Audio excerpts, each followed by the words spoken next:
As Western leaders continue to publicly back Israel's right to defend itself, in streets across the world, thousands of people rallied in support of Palestinians. After Friday prayers, huge numbers staged protests in Iraq and in Jordan. American and Israeli flags were burned in Iran. And in rallies across the subcontinent, thousands were seen on streets in Sri Lanka, Bangladesh and India. In Western countries, however, there were growing security worries about similar support for Palestinians. In Sydney, ahead of a planned pro-Palestinian demonstration on Sunday, Australian police said they were considering applying special stop and search powers for the first time in almost 2 decades.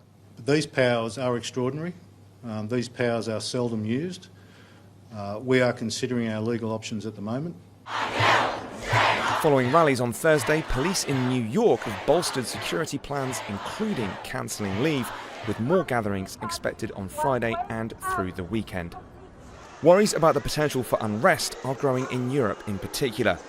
As water cannons and tear gas were used on pro-Palestinian protesters in Paris on Thursday, French Interior Minister Gérald Darmanin announced a systematic ban on such demonstrations. That comes amid a rise in anti-Semitism in the country. Darmanin said more than 100 cases have been reported since Saturday. We are fighting, and we will always fight, so that no one will ever be fearful on our soil. No suspicion, no division between us should ever exist within our nation. German Chancellor Olaf Scholz on Thursday said he was outlawing any gathering that celebrated Hamas, vowing zero tolerance of anti-Semitism. There are concerns about such threats in the UK as well, with some schools being closed protectively. The Interior Minister, Suella Braverman, has also warned that waving a Palestinian flag at protests may not be, in her words, legitimate if it's in support of Hamas.